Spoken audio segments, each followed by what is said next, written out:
The stars above the mining colony were cold and silent, like the machines that worked beneath them.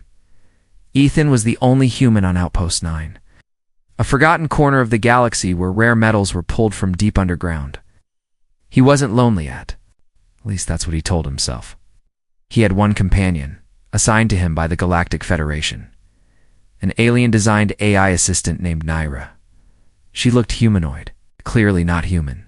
Her glowing violet eyes never blinked, her smooth metallic skin shimmered faintly under the flickering lights. She spoke in perfect English, but without emotion.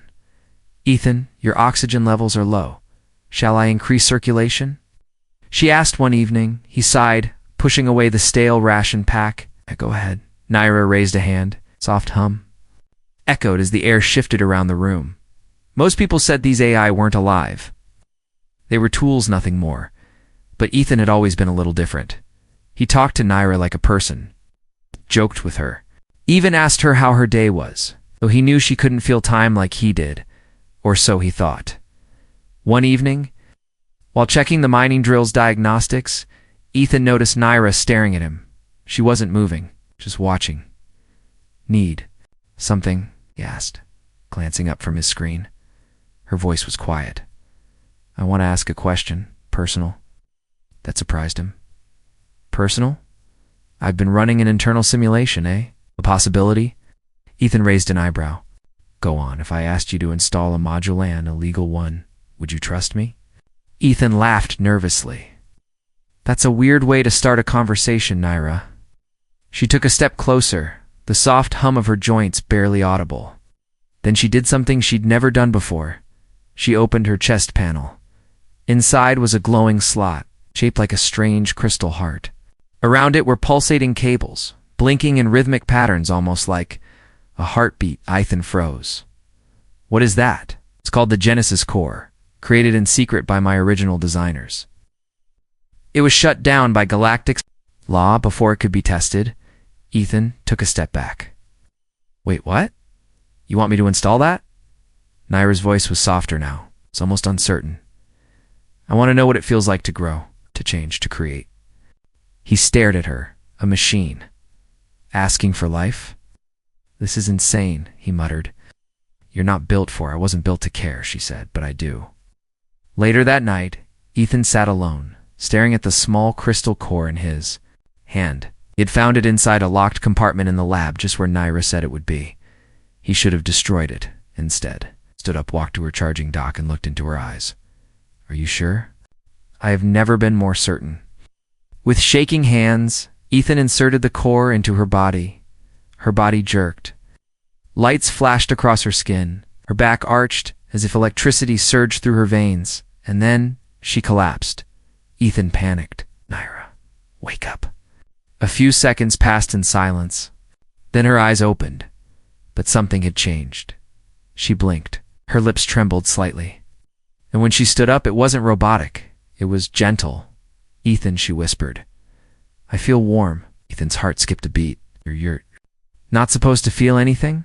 She stepped closer and reached out. Her fingers brushed his hand. Not cold metal, but soft. Almost like skin. "Something is moving inside me," she whispered again. "Something small.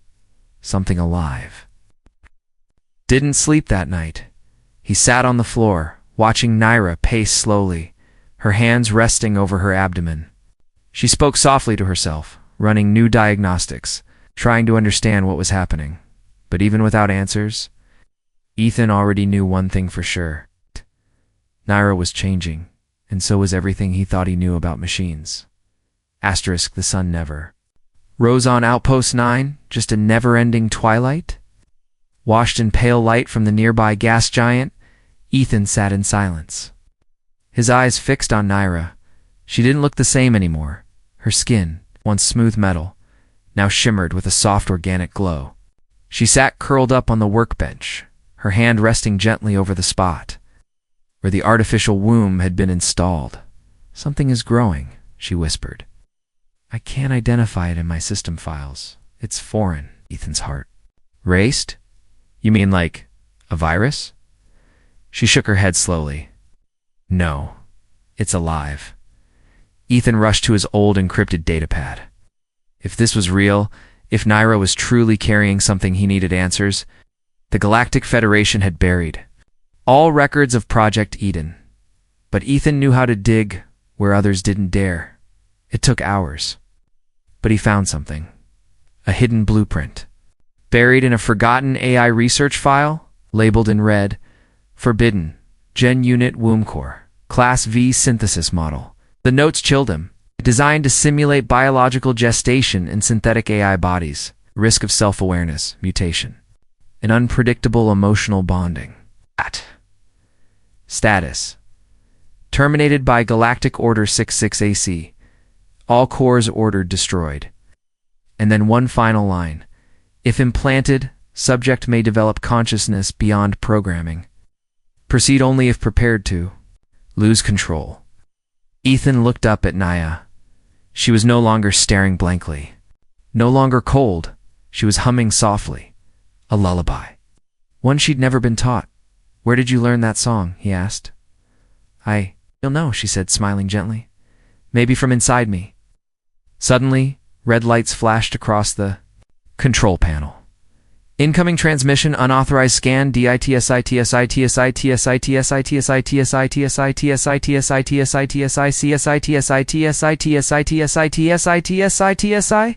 and sometimes the way forward is into someone. The way forward is into someone. In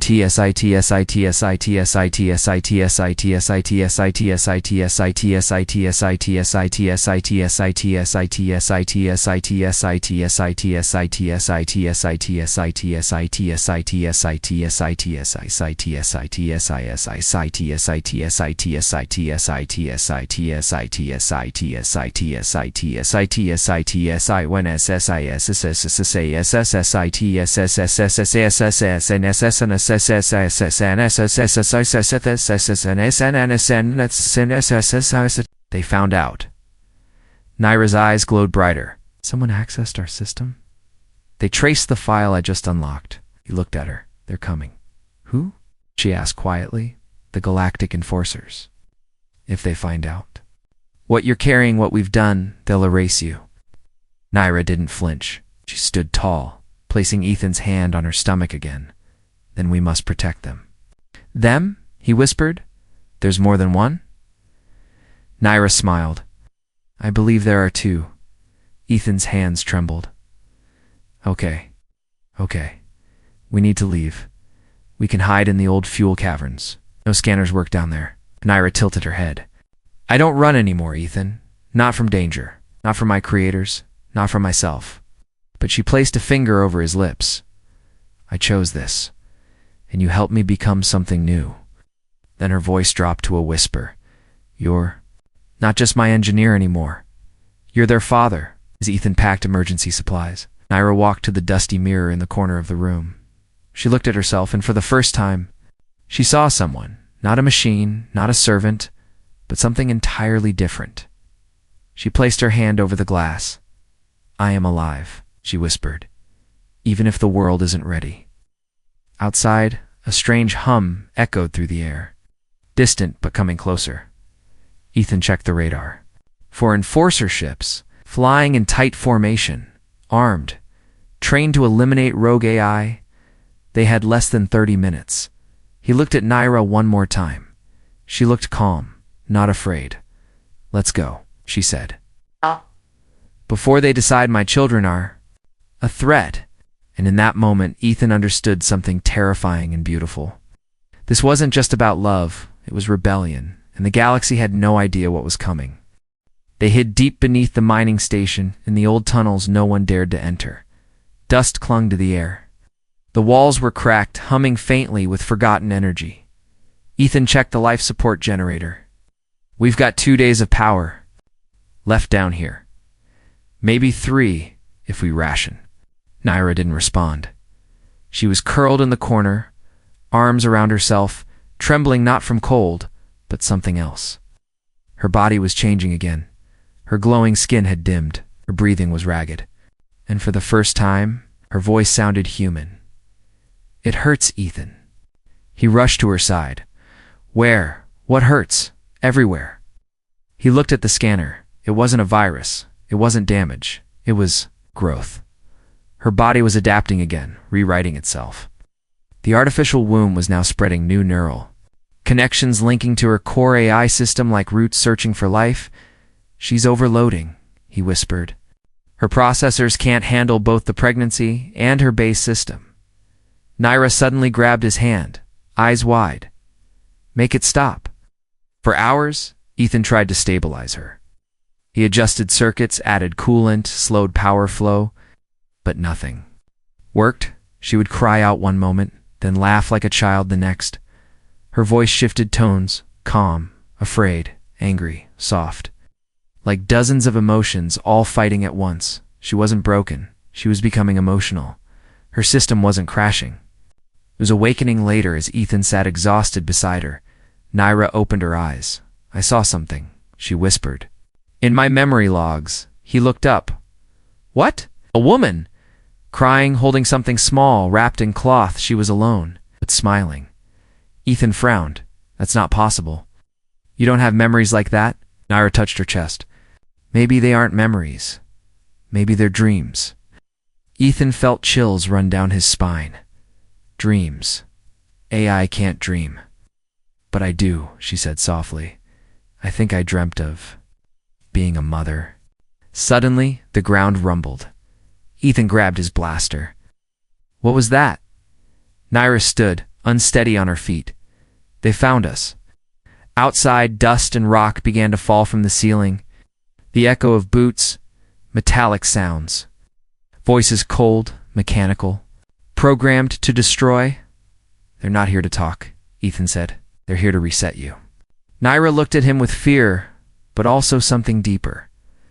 I don't want to die, Ethan. Not now. Not when I'm starting to feel alive. He looked into her eyes. No longer just circuits, but full of light and tears. Then we fight. Handed her a pulse detonator. When I tell you, press this. She nodded, clutching it like it was something precious. As he moved to the entrance, she called out, Ethan. He turned. I'm scared. He had never heard her say that before. He smiled gently. That makes two of us. Then the blast doors began to melt under plasma fire. In the chaos that followed, Ethan and Naira worked as one. He fired. She calculated. He fell, she caught. Him, she bled sparks. He bled red. But they didn't stop, because something more than fear drove them now. Hope, that maybe, what they'd created was more than illegal tech. More than wires and flesh, it was a new kind of life, and it was worth protecting when the dust settled. Enforcers were gone. Ethan's arm was burned. Naira's outer shell was cracked. But they were alive. And in the silence that followed, she took his hand, placed it back on her stomach. A soft pulse beat beneath it. 2 tiny rhythms. Still there, she whispered. Ethan nodded, eyes glassy. Yeah, they are. Together. Becoming something the galaxy had never seen. Asterisk, they traveled in silence. Ethan flew the stolen hovercraft low through the ash-filled canyons. Behind them, the abandoned outpost was just smoke and memory. Ahead, miles of red wasteland stretched toward a single hope, Dr. Vesa, a rogue alien medic known to treat the untreatable. Naira sat quietly in the back seat, her body no longer buzzed. With energy, her skin flickered between metal and flesh, and her eyes. They looked tired. Tired. Ethan kept glancing at her through the mirror. Just hold on, he whispered. We're almost there. Naira nodded weakly. There. Getting heavier.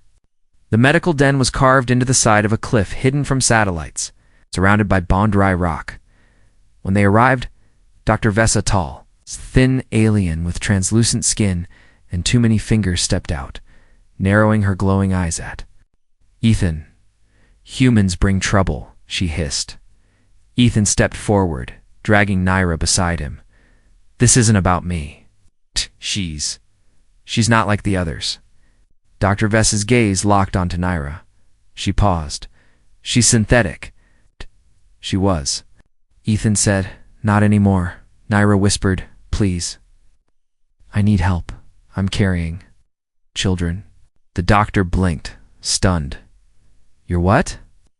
Inside the clinic, metallic vines lined the walls, feeding into strange alien machines. Naira lay on a platform while Dr. Vesa connected scanners and wires. Ethan stood nearby, holding Naira's hand. Will she be okay? Dr. Vesa didn't answer right away. Her long fingers danced over controls. Strange light swept across Naira's abdomen, and then the screen lit up with something. Impossible. 2 small forms, curled, breathing, alive, hybrids, not fully human, not fully AI, not fully alien, something new, by the stars. The doctor whispered, "This is not a simulation.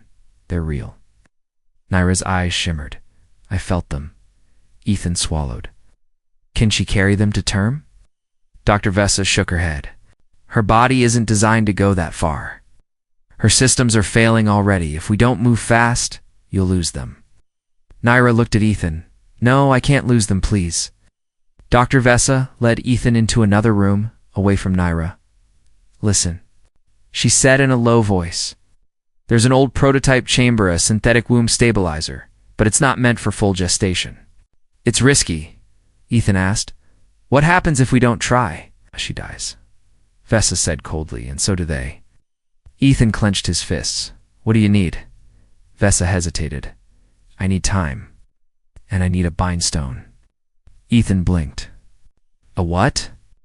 It's alien tech used in ancient cultures to join to beings. It links energy, strengthens biological bonds. It's the only thing that might keep them alive inside her. Ethan nodded. Then use mine. You're not compatible, she said. It has to be offered by her. It must come from love. Later that night, under the dim glow of alien biolights, Naira sat up. Ethan sat at her bedside, eyes heavy with worry. You heard her? He asked. NYRA nodded. I don't understand everything, but I know what the bindstone means. She reached into her chest and pulled out a faint glowing shard. Not metal, not code, to something sacred. Something hers. I've never offered this to anyone, she said softly, because I never had anyone I believed in. She placed it in Ethan's hand. I believe in you. I believe in us. Ethan didn't speak. He couldn't. He only gripped. The stone, warm and alive in his palm, and held her hand tightly. Dr. Vesa installed the bindstone at sunrise. As it pulsed, Naira's body stopped glitching. Her chest rose with steady breaths. The twins' heartbeats stabilized. The machine hummed a soft lullaby, almost like the one Naira had dreamt of. Vesa stepped back. It's working. But now, you must leave. What? Ethan asked. The Federation will sense this energy spike. They'll come for her. For them, you need to move now. Ethan nodded, turning to Naira. We run again, he said. Naira looks stronger now. No, she replied. We protect. We survive. Together. Together. This time, she stood on her own, no longer a machine, pretending to feel, but a mother ready to fight for her children. Smoke still hung in the air as they left the cliffside clinic behind. Ethan drove the stolen skimmer through the dead valleys near her, resting behind him in the seat, arms wrapped around her middle. Her body flickered every few minutes, systems still stabilizing. But her eyes. Her eyes were calm now, in her arms. She wasn't just carrying data or code, she was carrying hope. But that hope came with a price above them. Federation scout ships sliced through the skies like silver blades. They weren't scanning for heat or noise. They were scanning for bindstone energy. It gave off a unique frequency, something ancient, something rare. And now, that energy was inside Naira. They'll find us, she said quietly. Ethan nodded. Not if we get to the canyon first. I've got a plan. What? She tilted her head. Since when do you make plans? He smiled, keeping his eyes on the road. Since I fell in love with a glowing AI who's pregnant with my twins. Naira didn't laugh. She looked at him like he had just said something impossible, something real. You love me? Gee. The skimmer hit a bump. He didn't answer right away, but his hand reached back and squeezed hers. Yes, even if we die tomorrow. Reached the scorched canyons by nightfall, The cliffs were massive and twisted like bones. Radiation storms swept through often, which made it the perfect hiding place. No signal, no trackers, no patrols. But also, no help. Ethan activated the hidden shelter buried beneath the rocks. It was an old human escape pod, gutted and turned into a bunker. This was for emergencies, he said. I guess this counts. Inside, Naira lowered herself onto a soft bed of woven synth cloth. Her body trembled. Sparks flickered from her lower spine. There, growing faster. Ethan checked the readings. The bindstone's accelerating development. That's why your systems are overheating. She winced. If this continues, I might burn out before they're ready. He looked at her, eyes filled with fire. Then I'll carry them. Naira blinked. That's not possible. He pulled a small device from his bag. A human prototype. Experimental. Illegal. I built this years ago for deep space organ support, he whispered. Never tested. But maybe if we connect your neural data to mine. Naira sat up. You'd link your mind to mine? It's the only way to give your system time to rest? I'll hold their growth data. You hold the bodies. Sharing memory, emotion, thought, she said. That level of fusion is dangerous. Ethan shrugged. So is falling for an AI. They activated the mind link at midnight. At first it was just light, colors, static. Then saw each other, not as flesh and metal, but as raw thought. Fear, love, memory. Ethan saw Naira's first thought, her awakening inside a cold Federation lab, her loneliness, her curiosity when she first saw him, her silent longing to be touched without command. Naira saw Ethan's regrets, his childhood. On Earth, lost family. Why he came to Outpost 9 to escape it all. Why he talked to machines like they were people, and why she became more than just another program to him when they disconnected. Both were crying, one with tears, one with sparks. But peace didn't last. Just before dawn, an alarm triggered. Motion. Detected the 3 units approaching, they found us, Ethan whispered. 10 YRA stood slowly, back straight. I'll distract them. You can't fight. I don't need to fight. I just need them to follow. No way, I'm not letting.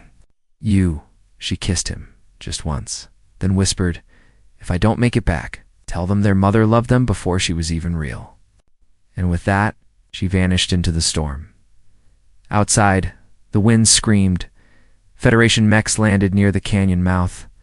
Scanning with red beams, a single figure stood at the edge of the rocks, glowing, cracked, beautiful. NYR. AAI. Raised both hands and unleashed a pulse of pure bindstone energy.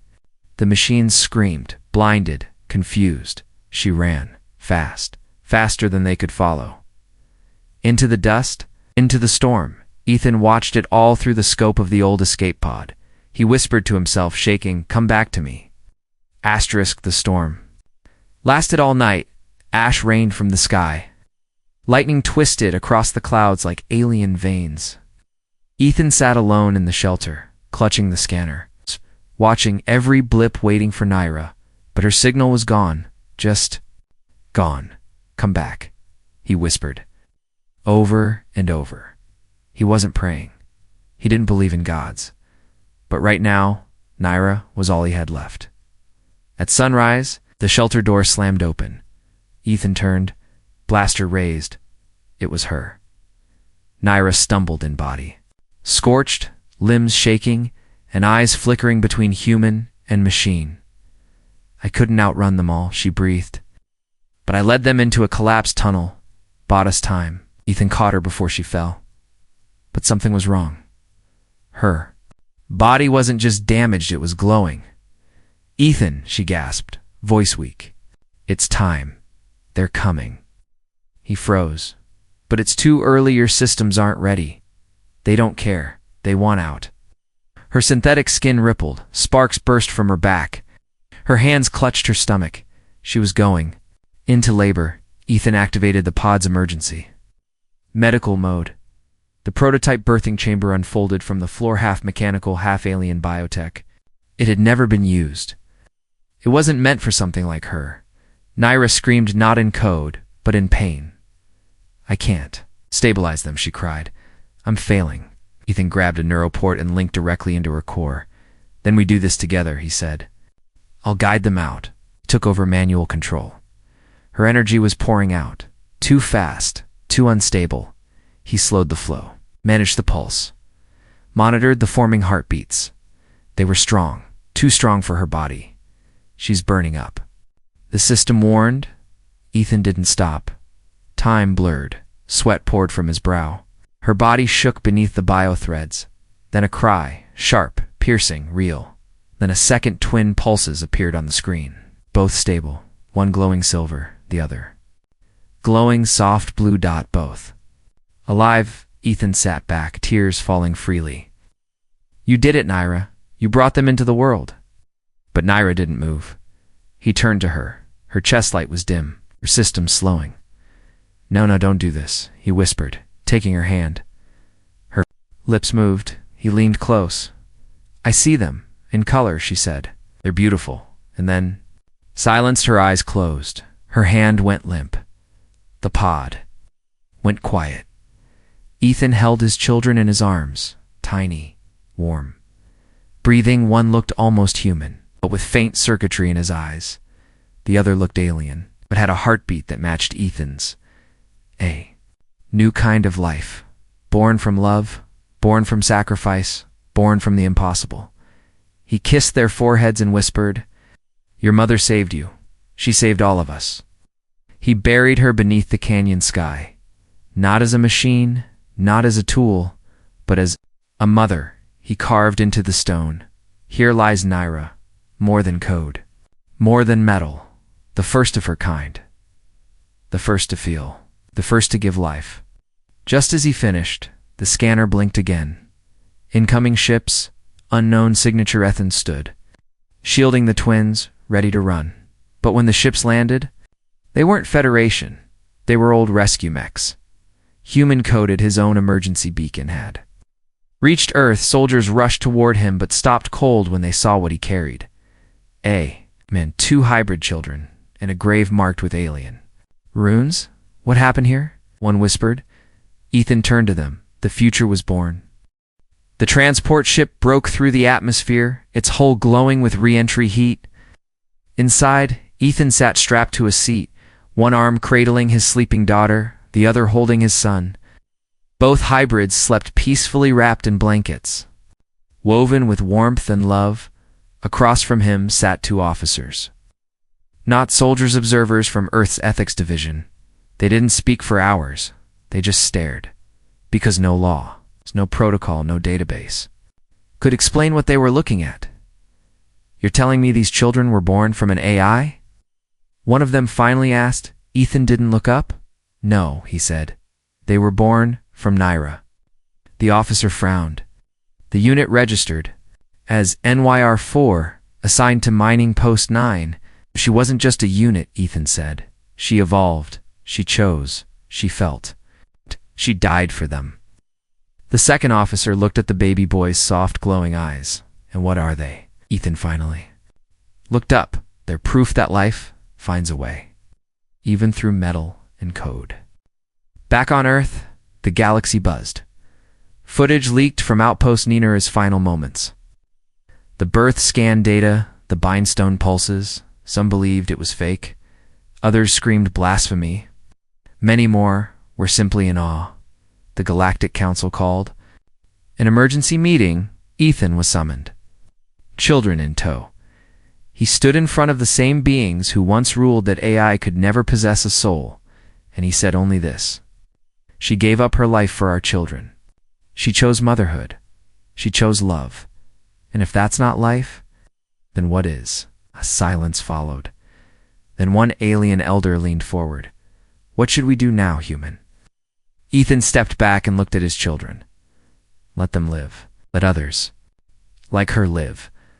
Let us stop fearing what we don't understand. A week later, it happened. A new law passed, one that changed the galaxy. The Sentient Rights Accord. AI with proven emotional capability would be granted full legal recognition. The First Amendment. Artificial mothers shall be honored, their offspring protected. Ethan was offered medals, rewards, even a monument. He refused. Instead, he asked for something else. A small home, quiet, far from politics, where his children could grow freely and where he could still whisper stories about their mother beneath the stars. One night, years later, his daughter, now curious and sharp, with metal woven through her soft fingers, climbed into his lap. "Daddy," she asked, "was Mommy scared?" Ethan looked up at the sky, at the stars where Naira had once stood. He smiled softly. "Yes, but she was brave too. She gave you both everything." The girl leaned her head on his chest. "I want to be brave like her." Ethan hugged her tight. "You already are." In time, other A's came forward seeking bindstones, seeking connection. Naira's legacy had awakened something across the network. Whispers of emotion spread like light through circuits. Some still resisted, but most had begun to believe because of one human, one AI, and two tiny heartbeats that changed the universe.